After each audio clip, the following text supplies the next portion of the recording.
Again, but not really. It says actual recording is higher quality, so don't worry about what it looks like. Nice. Because now you're I can barely see you. Yeah, just straight blurry. Did I get pixelated again? Like 420 resolution. What? You have a bank camera video. It says actual quality will be higher, so we'll see. You're coming back to life here. Are we looking better? No. Let's just. I might look better the way you look, but. Oh. All right. That's good. All right, so we're live. I forget how. There's a guy on TikTok. You know the weather guy? Frankie? No. Yeah. McDonald? Is that his name? The dude from Nova Scotia? Yeah. Doesn't he say like we're live here?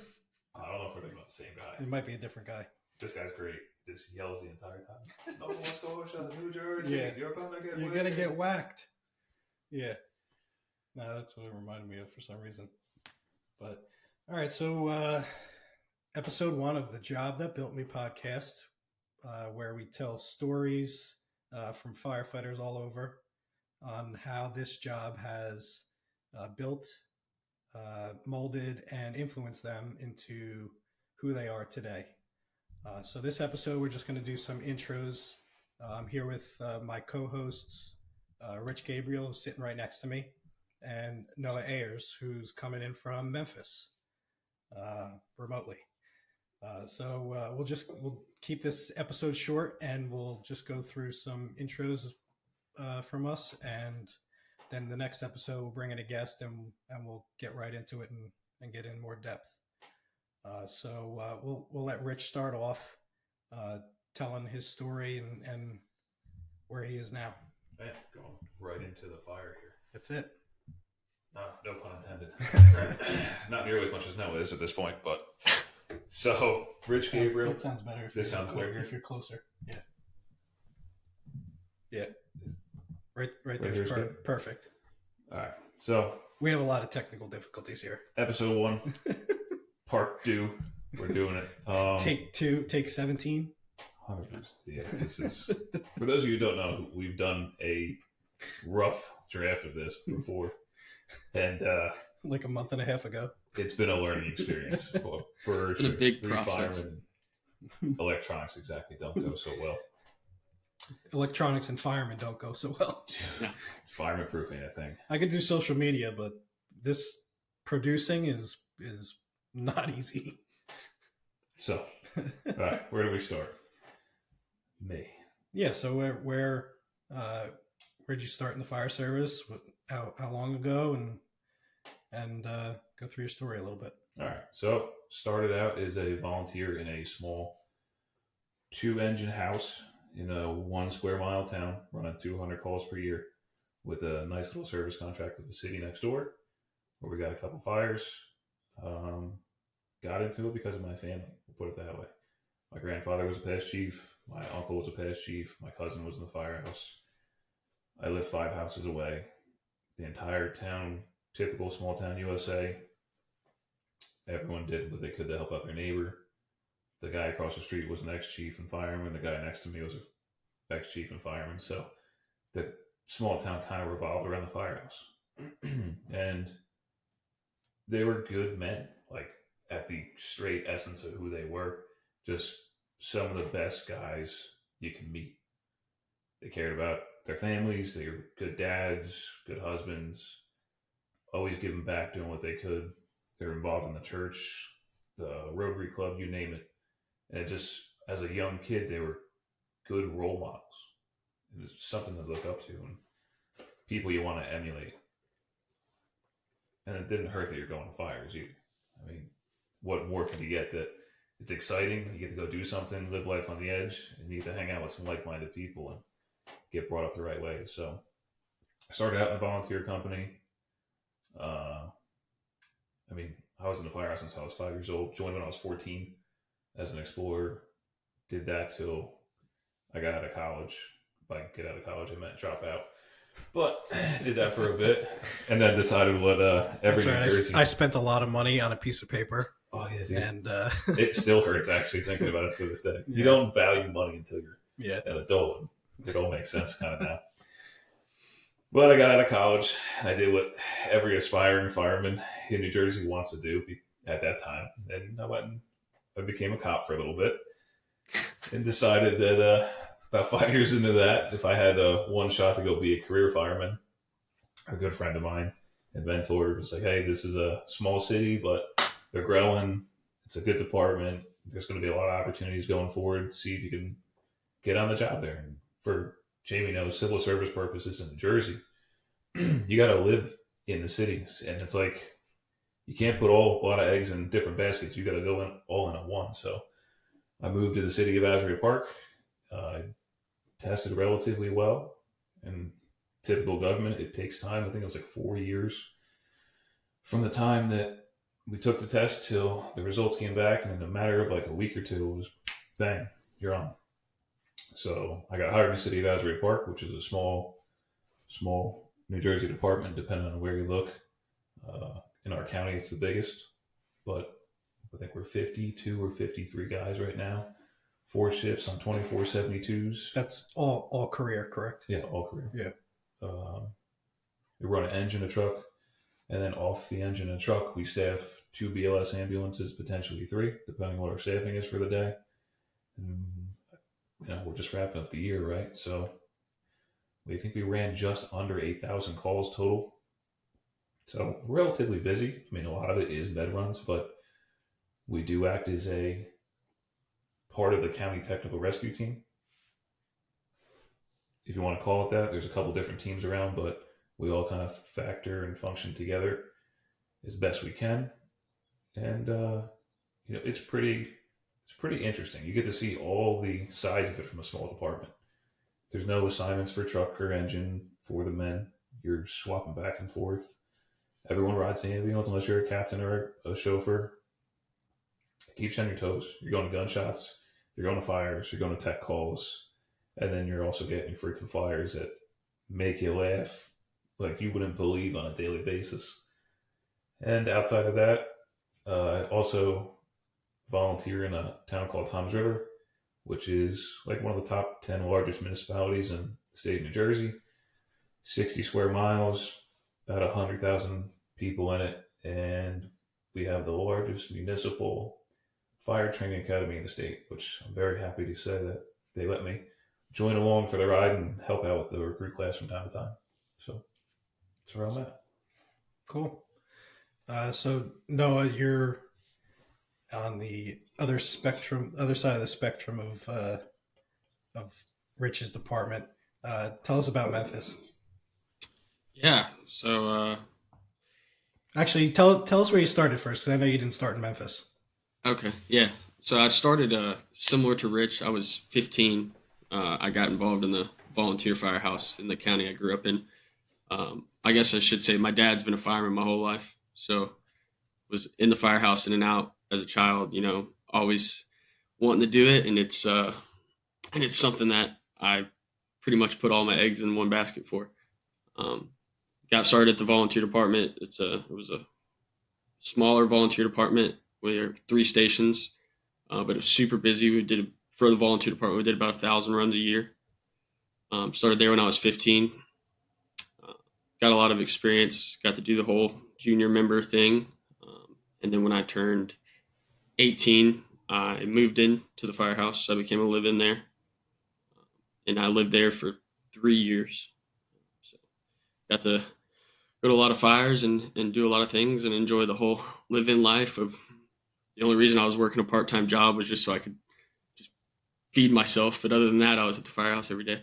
Got hired on at the county fire department that my volunteer department was in at 18. So I was working full time for the county that I volunteered in, and then on my days off, I was volunteering in that county. Worked full time for the county for 3 years. It was a bigger fire department, so at the time we had 3 career stations. We covered 560 something square miles. Did about 12,000 runs a year. Made a lot of fires, a lot of cut jobs, a lot of med runs. So I got to do that. Got through some technical rescue classes and stuff while I was there. And then after working there for about 3 years, I really wanted to be a big city fireman. So I started applying to a whole bunch of different places. And Memphis, the lateral thing popped up on Facebook for me one day, and I clicked on it and read the stuff, and I was like, hey, I meet all these requirements.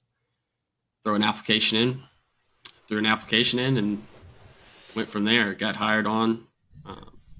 We did a little 8-week lateral, trainee program, so a little abbreviated academy, just kind of learning the Memphis way. And I was fortunate enough to get picked up out of the academy by a hot engine company in the special operations battalion. So that was awesome. Went out of there to that engine company pretty much right out of the gate, and worked there for. I was assigned to Engine 25 for 2.5 years, and then that's when I got asked to cross the floor because we were in house with Rescue 1, and I got asked to go across the floor to the rescue.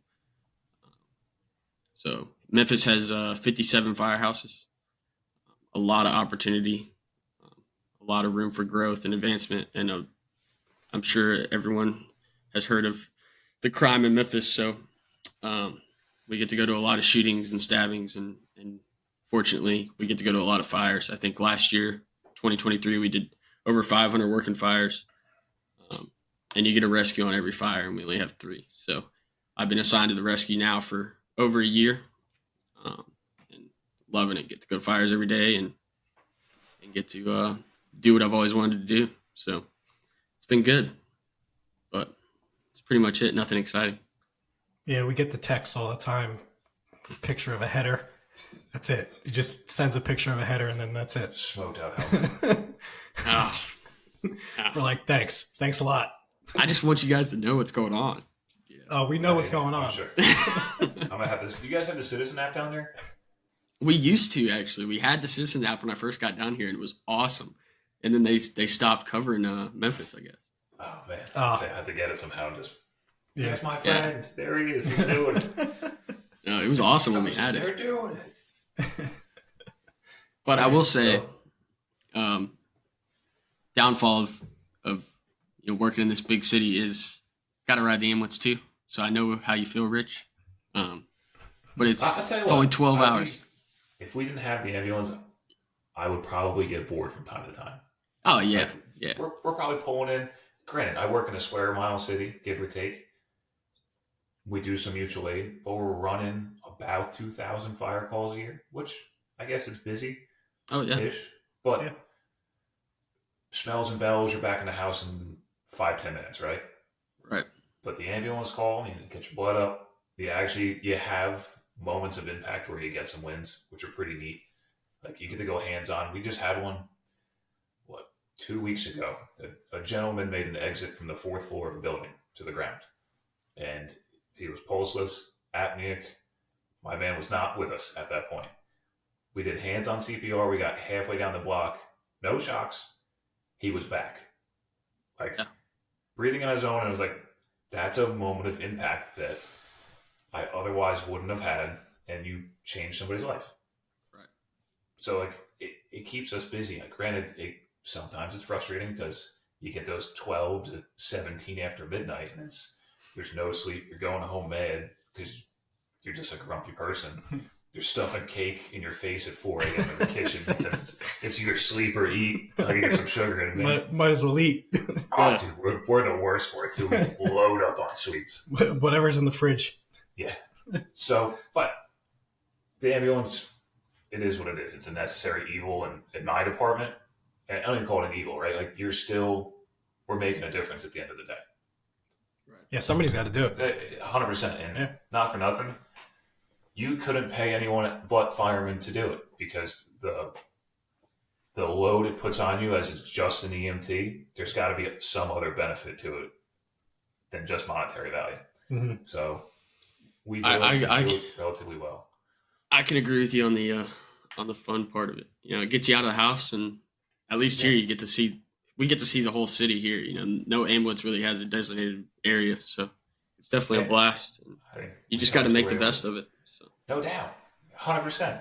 Like if you wrote a book about it, nobody would believe you. Nobody would believe you. And this is a podcast for all firemen, but we can't go into detail some of these calls because you just can't. No. The general public has no idea what is happening with our regulars and like how funny they are, the stuff they say.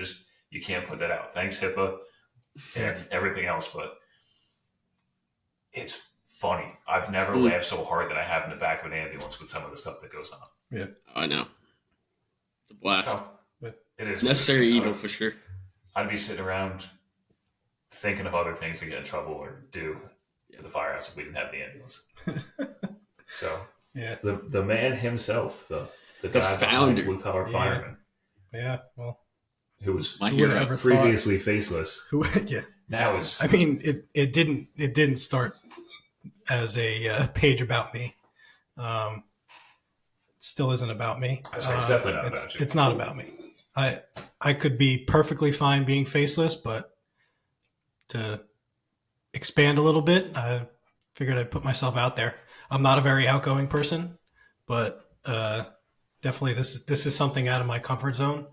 But I think it's something good. It can aid in this, what now turned into a company, aid this company in trying to make some sort of difference in the fire service for the positive. Even if it's something small, it's better than nothing, better than sitting back and not doing anything. But my story is very similar to Rich's. We grew up relatively in the same area, I guess, since we're in the same county or same state, different county, but we're fairly close. He grew up, it's probably about 40 minutes south of where I grew up. I grew up in a small town, Monmouth County, New Jersey, just like Rich, right around the corner from the firehouse. I'm a third generation fireman. My grandfather, until his passing, was the oldest active member in the volunteer company that I started in.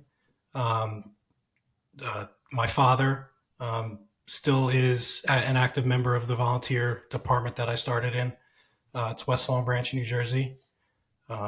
It's a couple square mile town, a few thousand people, 2-house department. The department back then was very, very active. We had a great group of guys at the firehouse. I started hanging around there when I was probably 10, 11 years old. My father would always bring me down. If there was a call, I'd race down the street and try to see the fire trucks. But we had a great group of guys there. I started as an explorer when I turned, I think, 14 or 15. The department, like I said, had a great group of guys. There was always guys hanging out there. When I turned 18, I went to the fire academy, and the academy back then, it's changed a little bit since, but it was a decent academy. It's a little bit better now, but it was mostly volunteers in the academy. Actually, our class had all volunteers in the academy. But I went to the academy with my best friend, who I grew up with. We became friends back in kindergarten. Danny Malachi. Danny passed a couple years ago of ALS at 30 years old. But we grew up together. He was my best friend. We went to the academy together. We were always hanging out at the firehouse. Spent a lot of time there. Events. The call volume wasn't too heavy at the time. I thought it was a lot, but it really is not compared to where I work now. We averaged right around 350 calls a year. There's a university in town where they kept us busy during the school year. We'd at least get a run or two a day on average. But it was fun. We had a good time, did a lot of training, had a lot of laughs together. But eventually you start to realize if you really want to be a fireman, you got to go to the neighboring city, which is the city of Long Branch, where the call volume is quadruple of what West Long Branch was. So a lot of the members of West Long Branch, they were members of Long Branch to get the experience, to go to fires. But I eventually joined Long Branch. It was only a year. I think I joined within the same year as I joined West Long Branch, but it was later on in the year. But I joined over there. Got a lot of experience there as a volunteer.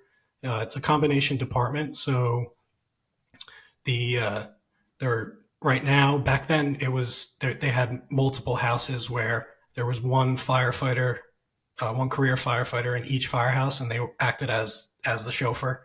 But since then, it has changed. All the career firefighters are in one house. It's a good department. It's a 6 square mile city. The city is currently expanding greatly, just like Rich's city. It's growing. There's buildings going up on every other block, and it's a great place. That's where I currently work. I got picked up there in 2015, but I volunteered there up until I got hired. But like Rich said, the civil service system in New Jersey, it's definitely different. It takes a while. You really do have to commit. So I moved into the city. I took the test in 2010, so it took 5 years. I got very lucky that our list got extended. Usually the testing process is every 2 to 3 years. But our list got extended. I got very lucky. Took 5 years, but I finally got hired 2015. So I've been there I'm in my 9th year now. I've been there for 9 years, and it's great. Love the guys that I work with. We go to a lot of calls. I think this year we did just over 1,600 runs, all fire runs. We don't have an ambulance. Unlike Rich and Noah do. I don't know what an ambulance is, but it's a one career house in the city. The rest are all volunteers still, but we have 6 personnel on each shift. We ride an engine and a quint. I know quint concept is it's a touchy topic. We're not going to get into it now. I don't want to upset somebody else that we know. Carl. Love you, buddy. But yeah, we ride a quint and an engine, 3 on each. But we only have 1 officer on each shift. So the officer rides the quint. That's our first in apparatus. So we're stretching off the quint. The engine company, with the 3 members on the engine company, they establish a water supply on every working fire. Because we don't know who's coming. It's very tough to say, oh, we'll let the water supply be handled by the volunteers or a mutual aid company. You don't know how long you're going to be there. So our engine company establishes a water supply. The quint will stretch, and then the members of the engine company will bump up onto the hand line or do other tasks that need to be accomplished. So yeah, well, I'm going to keep it short. I won't. Our first take of this episode was almost 2 hours, and we called it short. and our cameras ran out of battery, and yeah, so we'll keep this one short. I'll go into more depth of the operations in in the city of Long Branch. But yeah, it's a great city to work for. Love everybody that I work with, and yeah, so we'll keep it at that. I just want to interrupt real quick with a quick word from our sponsor for this podcast. This podcast is sponsored by RCD Group Solutions. At RCD Group Solutions, our team is made up of experienced public servants who have experience in various forms of government and emergency services. Our experts work collaboratively with organizational leaders to identify goals and conduct needs assessments that best fits the needs of the organization. Experts identify strengths and areas in need of development and builds a plan custom fit to the organization. The development of long-term goals and objectives is necessary for all budget processes that have become a very competitive process. Check out RCD Group Solutions at rcdgroupsolutions.com or find them on Facebook and Instagram at RCD Group Solutions. But I just want to touch on one thing before we close out this first episode. So I just want to ask both Rich and Noah, what are your influences in the fire service? Like who influences you, or what influences you, and to make something better or to keep going? What are your influences? That's a good Rich? one. Oh, see. Did I ask a hard question? I get voluntold for all this stuff. Yeah. All right, so influences in the fire service.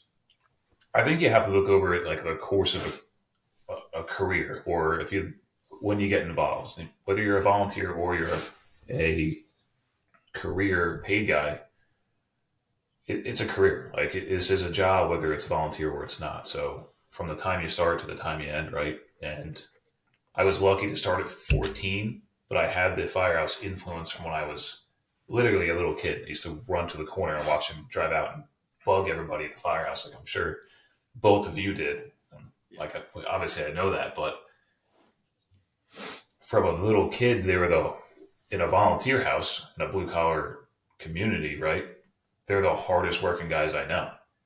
They're breaking their ass for their family to provide for them. And then when they're not doing that, they're down at the firehouse, washing the rigs, raising money, doing whatever they could do to support the operations of the firehouse.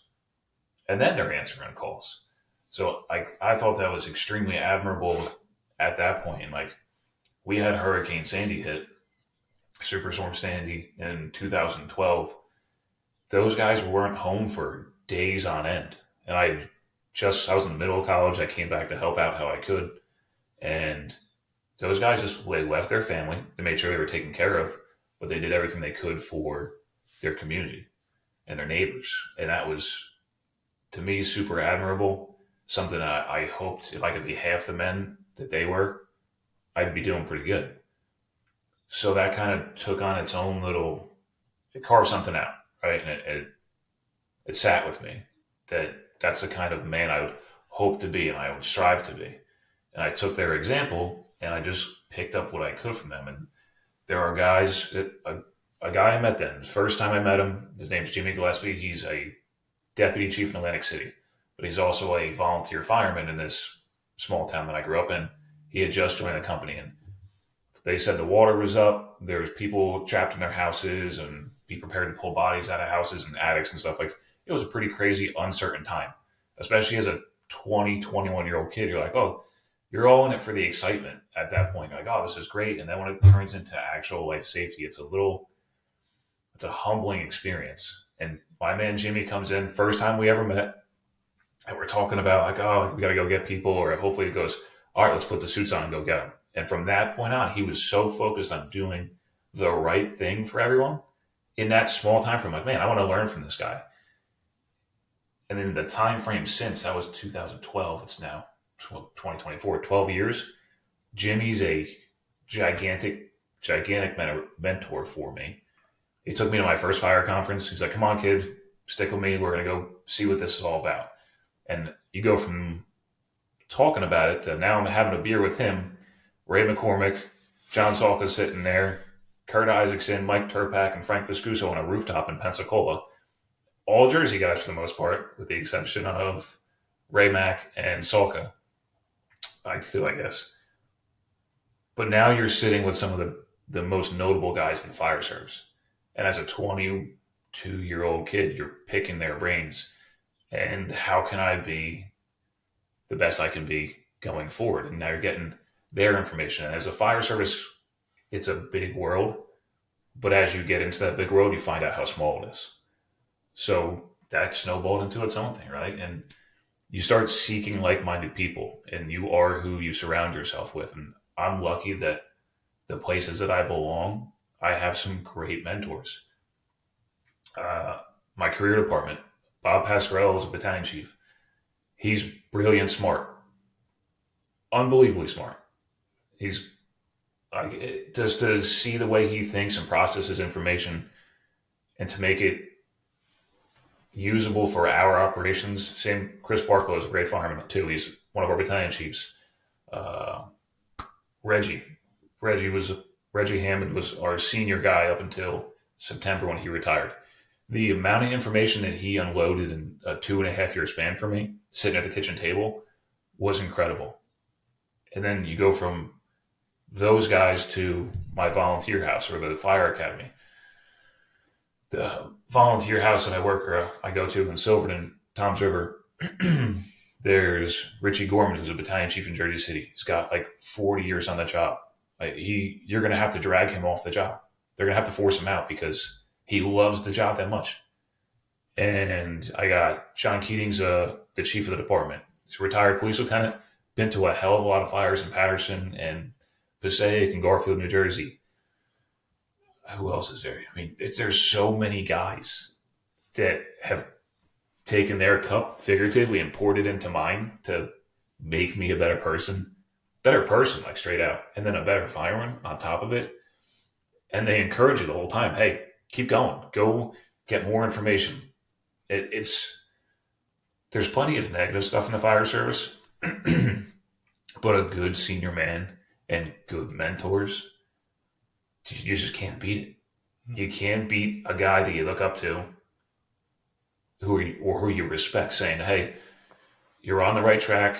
I would do this if I were you. If I could do it over again, this is what I would do. Or, hey, kid, pump the brakes a little bit. Like, don't go so hard on this one. Maybe you're going to piss some people off if you're presenting it poorly. You're not winning any arguments by telling people they're stupid. Like, it just doesn't work. But a senior man's wisdom is where, like, it just helps the junior guys so much more.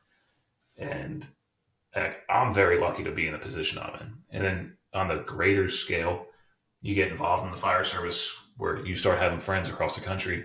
Mm-hmm. Now you're picking the brains of, picking Noah's brains, or you start talking to guys in the circuit. Like, I was just talking to Jeff the other day because there was a job and we made a removal of a victim. He didn't live, but Jeff's pretty up on it with search. And I'm like, Jeff, what do you think? And we went through everything, and Jeff asked me the hard-hitting questions to actually make me better. Mm-hmm. It wasn't just like, oh, dude, you did your best. No, like, what would you have done different? Do you think your training prepared you for this? And he went down. I'm like, dude, you're hitting me with the hard ones. But I appreciate it because I now have to look at myself under the magnifying glass. So, like, the motivation is doing the right thing for the public and for the guy that you're going to jobs with, or guy or girl, and for your family. Because, like, you got to come home at the end of the day. Like, I can't just go to work and say, oh, I did my best. I did enough. And knowing I didn't, because it's a slight to my family. It's a slight to the guys I work with. It's a slight to their family. It's a slight to the public. Mm-hmm. At the end of the day, that's what matters, is doing the right thing, even when it's not considered the right thing by some people, right? Like the boundary lines of, oh, my truck can go there, but it can't go here, or, someone's in trouble there, but just do the right thing for the public. Mm-hmm. But the motivation is honoring like the investment that people have put into me, and then passing it forward and doing what's right for the public. Because at the end of the day, like, that's all you got. Like, why are we here other than to save and protect lives and property, to leave it better than we found it, and to move the ball forward, right? Mm-hmm. So, yeah. So, that took up a good couple minutes, I think. Yeah. I'll save Noah for last, and I'll just go through. I have one huge influence in the fire service for me. I have many influences, but the biggest one is my father. I see the dedication that he has put into something outside of his family.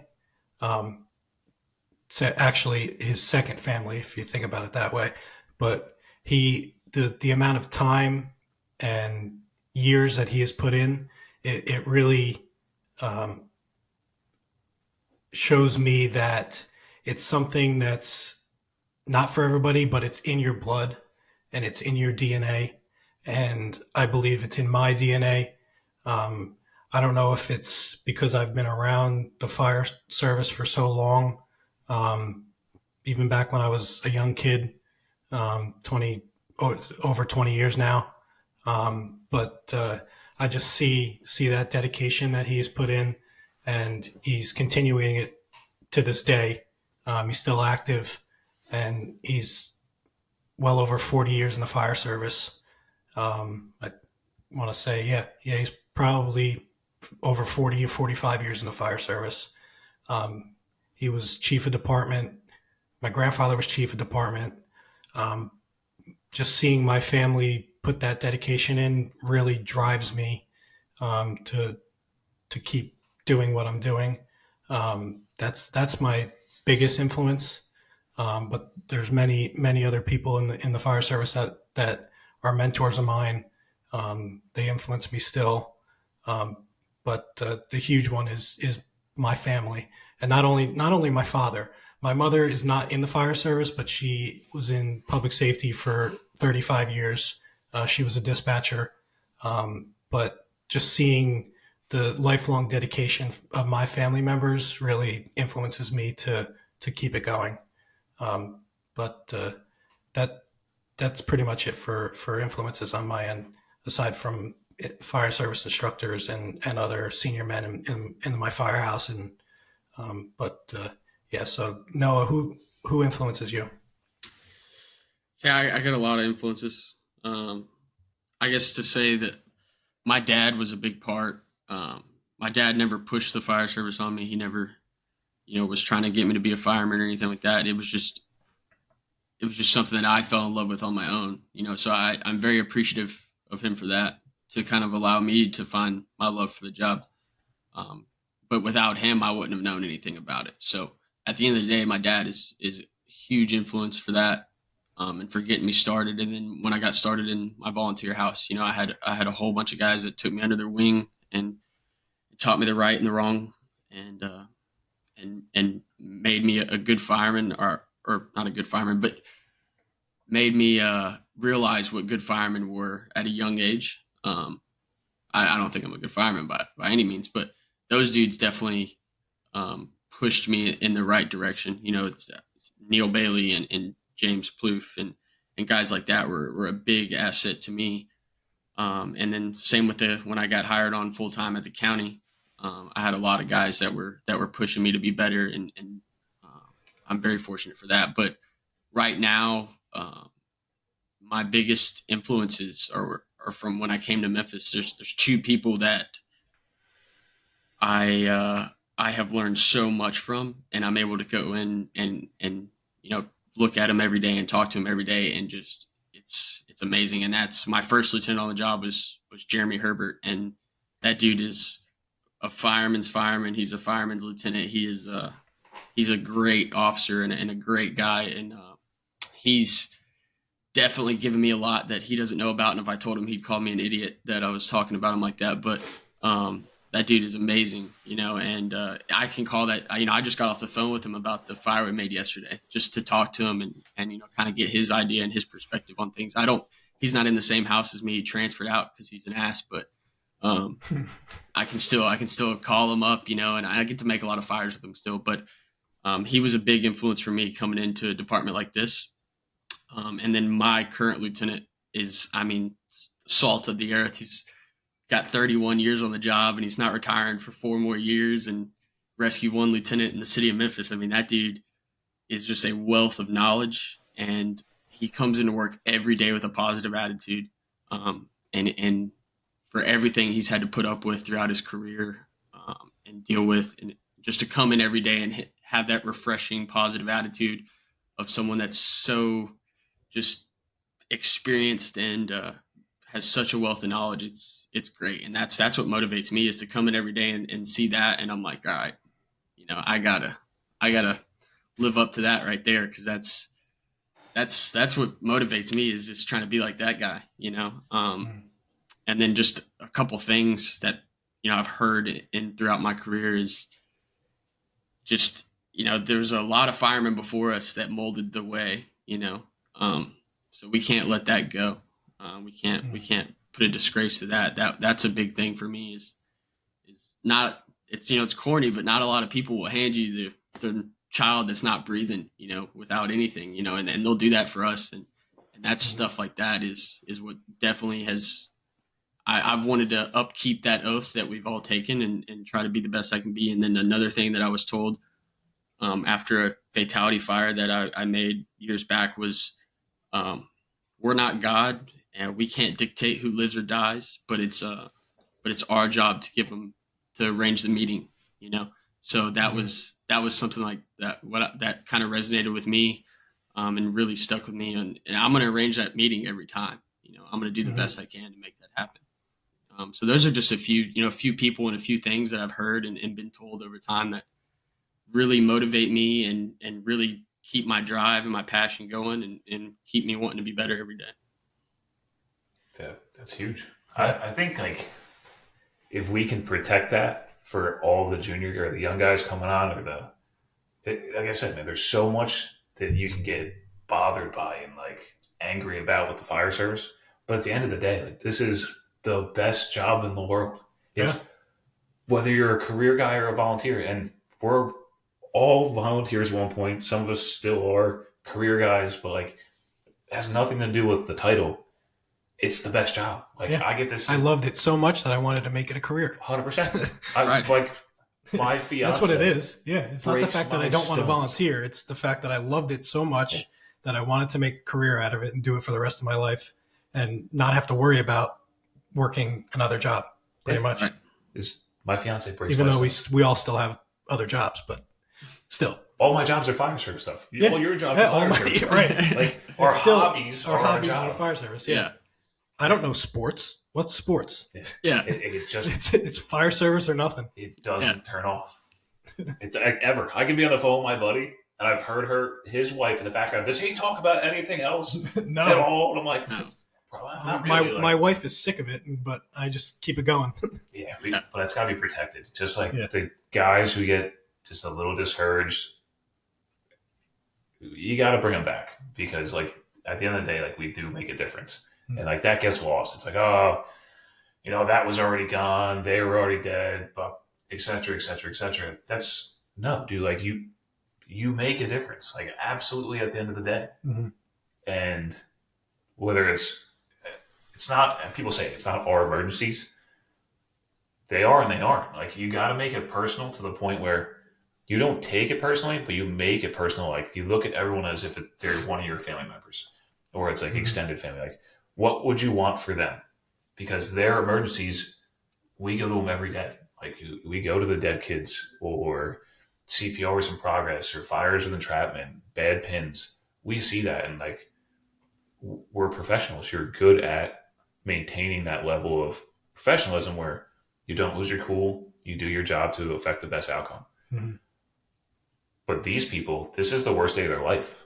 Like, period. Whether it's the burnt Thanksgiving turkey or there's somebody trapped. Like, it's one of the worst days. Calling 911 for someone is the worst day of their life. Mm-hmm. And you are the steward that is there to make that difference for them. There's nobody else. We're their last person. They're trusting you. And it's an absolute privilege, and it's one of the most incredible feelings in the world to be able to be that solution. So respect it and honor it, and it's an awesome thing. What the fire service has given me, I can't even give back 10% of it. Mm-hmm. No, not at all. But I'm going to try like hell. All we could do is try. Yeah. And that's why that's my motivation for blue collar firemen, is just to use this platform that has been built and try to keep making positive impact. There's a lot of negative, and we can only try to push them out by adding more positive to it. That's pretty much the only way. There's always going to be negativity, but a lot of the online negativity, you just got to ignore it. Ignore the online negativity. They're asking for engagement. Ignore it and keep being positive, and it'll really benefit the fire service. But we're gonna wrap up this episode, episode 1.2.5.6. Yeah, I'm pretty excited this one actually. It's a process. Success. Yeah, how many times my phone has gone off? I was like, "Yo, when's the podcast?" I'm like, we're trying. Oh, dude. Yeah. It's Plus, every day. I had COVID. 2 months in a row. Yep. We tried. This is a success here. Just getting this recorded here. So I'm very happy that we were able to record this. So we'll get somebody on here next time, and we'll go in depth into their story, and we'll keep pushing these episodes out as much as possible. But thanks guys for getting this done today, and we'll have some fun in the next one. Yeah, thank All you. right.